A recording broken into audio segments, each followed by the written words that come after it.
Dan baru saja Stoik berbicara seperti itu, si kembar dan Snoutload malah menembak bongkahan es yang berisi Skrill tersebut, sehingga Skrill bangkit dari tidurnya.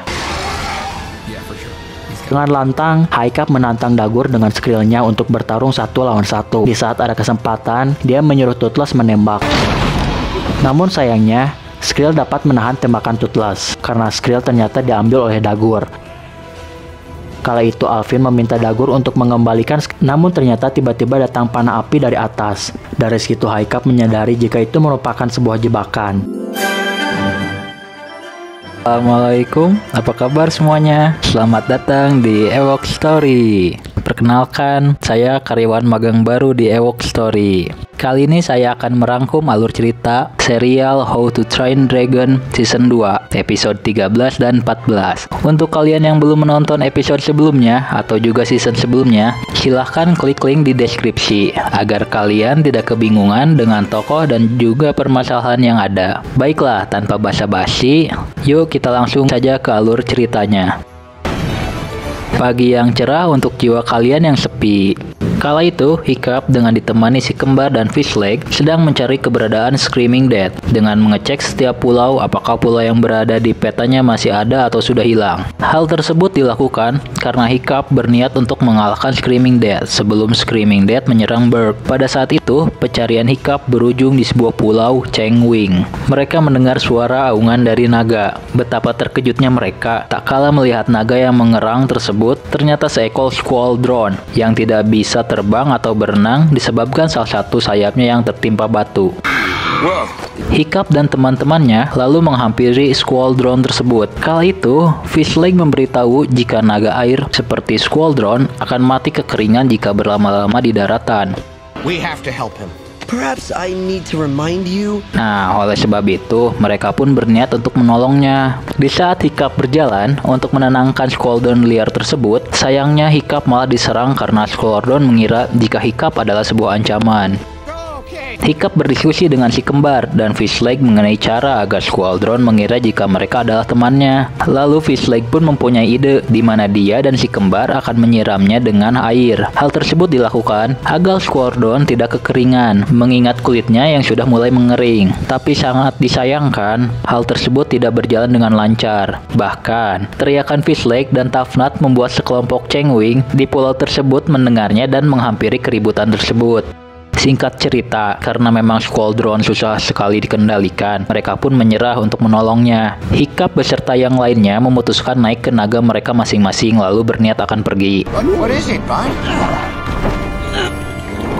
Namun, para naga ternyata kasihan terhadap Squall-Drone liar itu. Mereka sama sekali tidak ingin terbang dan bahkan Zipperback si kembar melemparkan si kembar tak kala si kembar memaksanya untuk terbang. Hingga tidak sengaja, Rafnat terlempar tepat di hadapan Squall-Drone. Squall-Drone yang merasa Rafnat adalah ancaman, langsung berancang-ancang menyerang. Dari belakang Hiccup langsung menyuruh Rafnat untuk jangan bergerak. Attention.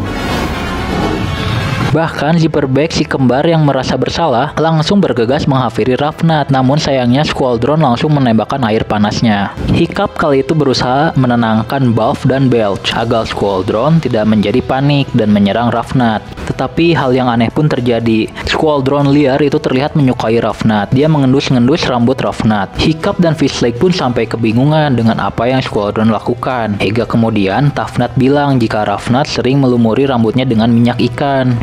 Fishleg pun langsung menyadari hal tersebut, di mana ikan adalah makanan kesukaan Squall-Drone. Dan itulah alasan kenapa Squall-Drone terus mengendus rambut Rafnat seakan-akan menyukai Rafnat. Lalu di sana Hiccup pun memiliki ide, cara untuk menyelapkan sayap Squall-Drone. Hiccup langsung menginstruksikan Rafnat untuk mulai menjalin ikatan dengan Squall-Drone agar Squall-Drone dapat dijinakkan. Namun ternyata Rafnat kebingungan dengan caranya seperti apa, karena diketahuilah saat itu jika apa yang Hiccup ajarkan selama ini tidak didengar oleh Rafnat. Alhasil, Hiccup pun kembali memberikan tutorial menjinakkan naga. Okay, step 1. Pertama, Hiccup menyuruh Rafnat untuk memberinya nama, dan nama yang diberinya adalah Soldi. Hey there, Scaldy. Kemudian Hiccup menyuruh Rafnat mengajak ngobrol Squall-Drone liar, hingga kemudian Rafnat disuruh untuk menjulurkan tangannya. Right now. Ternyata hal tersebut berhasil. Lalu Hiccup mengajak Fishleg dan Toughnut memindahkan batu yang menindih sayap Squadron. Tapi tidak disangka, datanglah sekelompok Chengwing yang menyerang. Kala itu mangsa Chengwing adalah Squadron liar yang terlihat lemah karena terluka. Toothless berhasil menyelamatkan Hiccup yang hampir terkena cairan asam Chengwing. Setelah itu, para naga pun membentuk formasi bertahan untuk melindungi Squadron. Ashrid dan Snotlord saat itu datang di waktu yang tepat, yang akhirnya Chengwing dapat diusir dari sana. Singkat cerita, tubuh Scoldy semakin pucat karena kekeringan. Hiccup pun langsung bergegas menjalankan rencananya, di mana Ravnat mengalihkan perhatian Scoldy dengan menyanyikan lagu Scoldy. Lalu Fishleg, Hiccup, dan Ashrid memindahkan batu yang berada di sayap Squadron. Di saat Scoldy sudah bebas, sayangnya sayap Scoldy ternyata sudah patah, sehingga dia tidak bisa terbang. Untungnya, patah tulang yang dialami Scoldy sangat ringan, sehingga mereka pun menjalankan rencana penyelamatan berikutnya, yaitu memasang bidai pada sayapnya. Ashrid dan Snotlord kala itu diberi tugas untuk mengawasi Chengwing dari udara. You see anything? Just two of the most... Dan ternyata, Chengwing yang mereka usir kembali datang lagi dengan membawa bala bantuan. Ashrid pun langsung melaporkannya kepada Hiccup. How many? Hurry up, guys! Dan hal yang tidak diinginkan pun terjadi, di mana tali pada bidai yang sudah terpasang putus. Lalu dikarenakan Chengwing yang sudah sangat dekat sekali, Hiccup pun memutuskan untuk mundur dan mau tidak mau merelakan Scoldy untuk dimangsa oleh Chengwing. Tetapi, Ravnat kala itu menjadi orang yang menolak perintah Hiccup. Namun Scoldy yang merasa keadaan sudah dalam bahaya mendorong Ravnat yang mengisyaratkan jika dia harus lekas pergi. Ravnat pun sedih sambil memegang rambutnya. Dia melihat tali bidai yang putus. Tak disangka, ternyata Ravnat mempunyai ide, di mana Ravnat memotong rambut panjangnya untuk dibuat menjadi tali penyambung sehingga Scoldy pun dapat berenang kembali dengan bebas. Miss you, Scaldy. Beberapa bulan kemudian, musim dingin tiba dan rambut Ravnat juga sudah mulai panjang kembali. Kala itu, karena sedang terjadi badai salju, lalu Stoik memerintahkan semua penunggang naga untuk tidak terbang. Kala itu, Hiccup memutuskan untuk mengisi waktu mereka untuk berdiskusi tentang naga.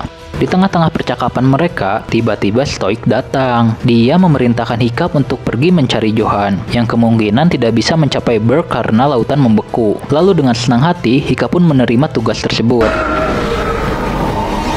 Dengan menggunakan ultrasound Toothless, Hiccup memulai mencari Johan. Saat itu ada segerombolan naga yang terlihat Toothless benci, sedang berlarian di tengah lautan yang membeku. Toothless sempat ingin menembak kawanan naga tersebut, namun Hiccup menahannya. Singkat cerita, akhirnya Hiccup berhasil menemukan Johan yang saat itu kapalnya tidak bisa bergerak karena lautan membeku. Kala itu Johan lekas naik di punggung Toothless, lalu Hiccup kembali terbang untuk pulang ke desa Berg. Semalaman Toothless terbang hingga di pagi hari mereka sampai di desa Berg. Namun Hiccup merasa ada yang aneh saat itu, di mana desa Berg terlihat lebih sunyi. Bahkan di tengah-tengah desa pun tidak ada sama sekali warga yang beraktivitas. Dengan dibantu Johan, Hiccup pun langsung memeriksa setiap rumah untuk memastikan ada orang atau tidak. Dan hasilnya ternyata tidak ada sama sekali orang di sana.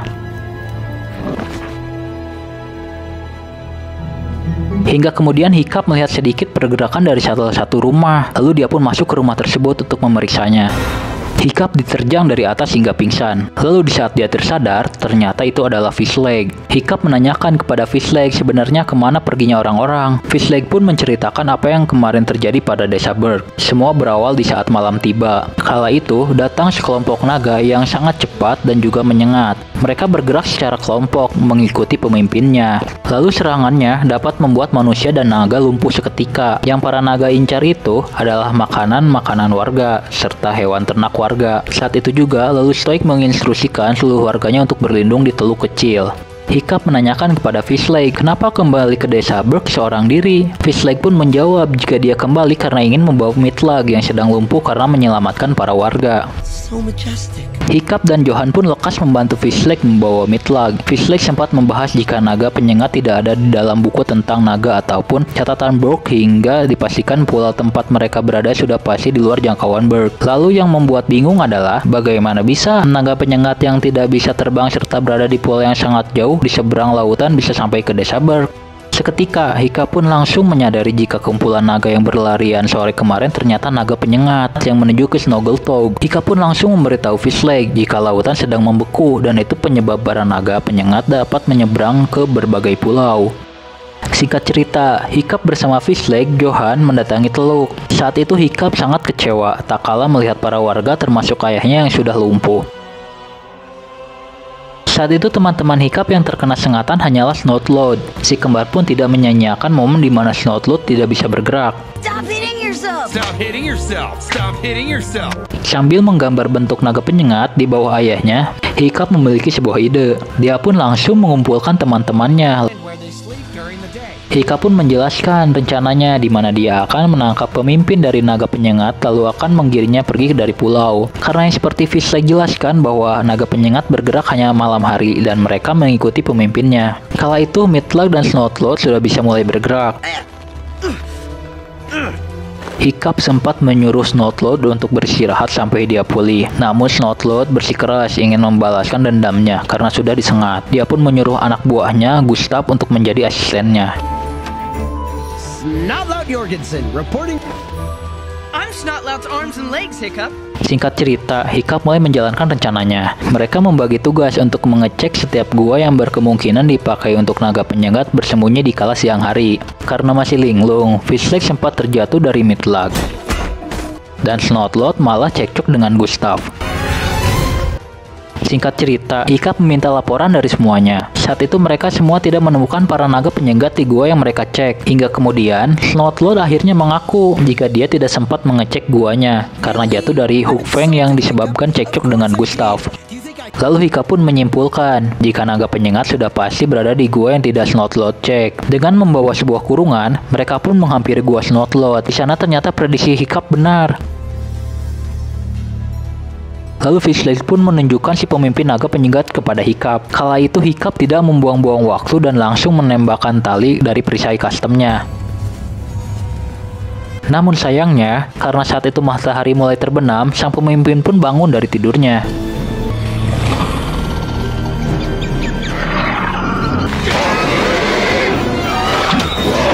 Di saat sang pemimpin memerintahkan kawanannya untuk menyerang, untungnya Snotlord yang telah pulih total langsung menyuruh Hook Fang untuk menembakkan api ke mulut gua. Fishlake menyuruh Hiccup untuk mundur karena naga penyengat dapat bergerak sangat cepat sehingga sulit dikalahkan. Tapi Hiccup mengatakan jika naik Fury pasti bisa mengimbanginya. Lalu ternyata benar, Toothless dapat menyudutkan sang pemimpin. Hingga kemudian, Snotlord yang sedang menjaga mulut gua kembali terkena sengatan sehingga dia tidak bisa bergerak dan kawanan naga pun bisa kembali meloloskan diri.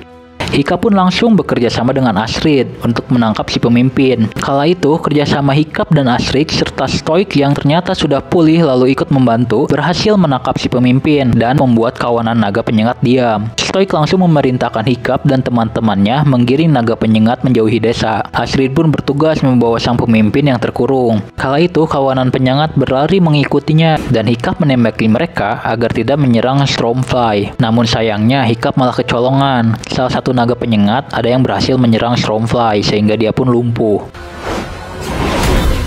Hiccup langsung berinisiatif mengambil kurungannya. Dia juga meminta kepada si kembar yang di belakang untuk melindungi Astrid dari kawanan naga penyengat tersebut. Kawanan naga penyengat terus-terusan menyerang Hiccup, yang untungnya sengatan mereka hanya mengenai kaki palsu Hiccup. Kemudian, sengatan mereka mengenai buntut buatan Toothless, sehingga Hiccup dan Toothless pun terjatuh. Hiccup saat itu tersudutkan karena bola tali di perisainya dan tembakan plasma blast Toothless habis. Namun ternyata keberuntungan masih berpihak kepada Hiccup. Snotlord yang diasisteni Gustav kali itu tiba-tiba menembakkan api sehingga es mencair dan naga penyengat tidak bisa bergerak mendekat. Lalu setelahnya film pun selesai. Terima kasih sudah menyaksikan konten dari Ewok Story. Silahkan subscribe dan nantikan update berikutnya.